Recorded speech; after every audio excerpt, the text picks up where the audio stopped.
సినీ నటుడు మోహన్ బాబు ముందస్తు bail petition కొట్టివేసింది హైకోర్టు. జర్నలిస్టుపై దాడి కేసులో ముందస్తు బెయిల్ కోసం హైకోర్టులో పిటిషన్ దాఖలు చేశారు మోహన్ బాబు. విచారణ జరిపిన కోర్టు బెయిల్ పిటిషన్ కొట్టేసింది. మంచు కుటుంబం వివాదం సమయంలో కవర్ చేయడానికి వెళ్లిన మీడియాపై దాడికి పాల్పడ్డారు మోహన్ బాబు.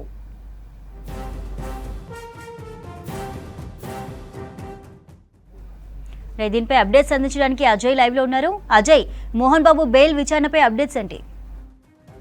మంచు మోహన్ బాబుకి హైకోర్టులో చుక్కెదురైంది. ముందస్తు బెయిల్ ఇవ్వాలి అంటూ జర్నలిస్ట్ పైన దాడికి సంబంధించిన కేసులో ముందస్తుగా బెయిల్ ఇవ్వాలి అంటూ న్యాయస్థానాన్ని ఆశ్రయించారు. సో కొద్దిసేపటి క్రితమే ముందస్తు బెయిల్ పిటిషన్ పైన విచారణ జరిగింది. సో ఇరు వర్గాల వాదనలు విన్న తర్వాత న్యాయస్థానము ముందస్తు బెయిల్ను కొట్టివేస్తూ ఇప్పటికే ఆదేశాలు జారీ చేసింది. ముఖ్యంగా మంచు మోహన్ బాబు సంబంధించిన కేసు వ్యవహారంలో ఏదైతే వాళ్ళ ఇంటి తగాదాలకు సంబంధించి గొడవలు జరుగుతున్న టైంలో ఇటు బౌన్సర్లు అత్యుత్సాహం ప్రదర్శించడము, at the same time Mohan Babu తో పాటు ఇటు మంచు మనోజ్ అతని చిన్న కుమారుడు ఇద్దరు కూడా పరస్పరంగా పోలీసులకు కంప్లైంట్ చేయడము. సో పోలీసులకు కంప్లైంట్ చేసిన తర్వాత ఈ ఎంటైర్ వ్యవహారానికి సంబంధించి పూర్తి స్థాయిలో పోలీసులు కూడా మోహన్ బాబు జల్పల్లి నివాసం వద్ద సెక్యూరిటీ పెంచడంతో పాటు కొంతవరకు అక్కడ ఇబ్బందికర పరిస్థితులు, లా అండ్ ఆర్డర్కి ఇబ్బందులు తలెత్తుతున్నాయని భావించిన క్రమంలో అక్కడికి మీడియా ప్రతినిధులు కూడా వెళ్ళారు. మీడియా ప్రతినిధులు వెళ్ళి దాన్ని కవర్ చేస్తున్న క్రమంలోనే అసహనానికి గురైన మోహన్ బాబు మీడియా ప్రతినిధి పైన దాడికి పాల్పడ్డాడు.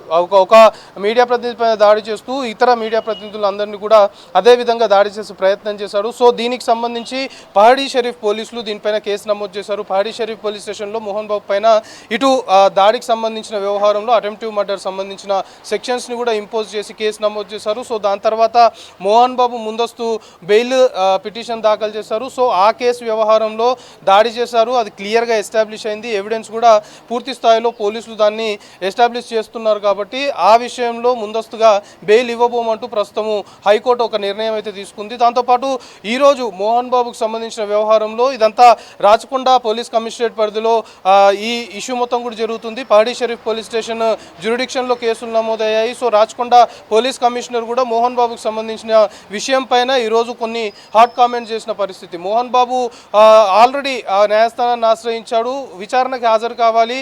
ఎందుకు అంటే ఇటు మంచు మనోజ్, మంచు విష్ణు వీళ్ళిద్దరికీ కూడా నోటీసులు ఇచ్చారు. నోటీసులు ఇచ్చిన తర్వాత వాళ్ళని బాండ్ ఓవర్ చేసిన పరిస్థితి. కానీ మోహన్ బాబుకు నోటీసులు ఇచ్చి విచారణకు హాజరు కావాలని చెప్పినప్పటికీ కూడా మోహన్ బాబు విచారణకు హాజరు కాకుండా న్యాయస్థానాన్ని ఆశ్రయించి న్యాయస్థానం నుండి పర్మిషన్ తీసుకొని, అంటే 24వ తేదీ వరకు పర్మిషన్ ఇవ్వాలి అంటూ కూడా న్యాయస్థానాన్ని కోరిన క్రమంలో పర్మిషన్ ఇచ్చింది. సో రేపటితోటి మోహన్ బాబు పర్మిషన్ ముగుస్తుంది. సో గడువు ముగిసిన తర్వాత పోలీసులు ఇప్పటి వరకు పూర్తి స్థాయిలో గ్రౌండ్ వర్క్ చేశారు కాబట్టి, ఎవిడెన్స్ అంతా కూడా ఎస్టాబ్లిష్ చేశారు కాబట్టి మోహన్ బాబును ఖచ్చితంగా విచారించాలని భావిస్తున్నారు. సో మళ్ళీ ఒకసారి రేపు గడువు ముగిసిన తర్వాత 24 తర్వాత మళ్ళీ ఒక నోటీస్ మోహన్ బాబుకు సర్వ్ చేసి విచారణకి హాజరు కావాలని చెప్తాము, లీగల్గా ముందుకెళ్తాము అనేది కూడా ఈరోజు రాచకొండ పోలీస్ కమిషనర్ సుధీర్ బాబు చాలా క్లియర్గా చెప్పిన పరిస్థితి. సో ఒకవైపు పోలీసులు మోహన్ బాబును పిలిచి విచారించాలి, ఖచ్చితంగా ఈ కేసు సంబంధించి లా అండ్ ఆర్డర్కి చాలా విఘాతం ఏర్పడే పరిస్థితులు కూడా క్రియేట్ చేశారు. కాబట్టి ఈ గొడవకు సంబంధించి కావచ్చు, లేకపోతే మంచు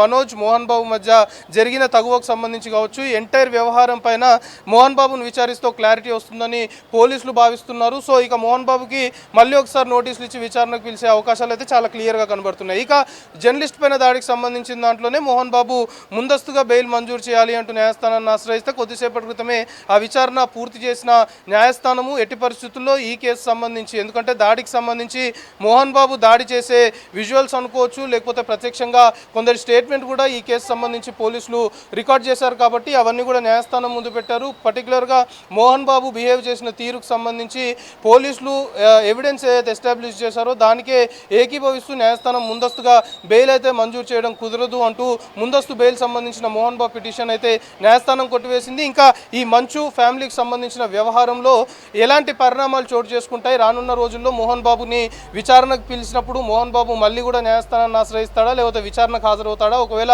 విచారణకు హాజరైతే ఎలాంటి స్టేట్మెంట్ ఇస్తాడో, ఆ స్టేట్మెంట్ రికార్డ్ చేసిన తర్వాత పరిస్థితులు పరిణామాలు ఏ విధంగా ఉంటాయి, మోహన్ బాబుని ఒకవేళ అరెస్ట్ చేస్తారా అనే చర్చ కూడా ప్రస్తుతము ఒక చర్చ జరుగుతున్న క్రమంలో మోహన్ బాబుకు సంబంధించి మాత్రము త్వరలోనే విచారణకు పిలుస్తామని ఒకవైపు పోలీసులు చెప్తుంటే, ఇక ముందస్తు బెయిల్ సంబంధించి జర్నలిస్ట్ పైన దాడి కేసులకు సంబంధించి మాత్రము మోహన్ బాబుకి ఎట్టి పరిస్థితుల్లో ముందస్తు బెయిల్ ఇవ్వబోమంటూ న్యాయస్థానము మోహన్ బాబు ముందస్తు బెయిల్ పిటిషన్ కొట్టివేసిన పరిస్థితి ప్రస్తుతం నెలకొంది.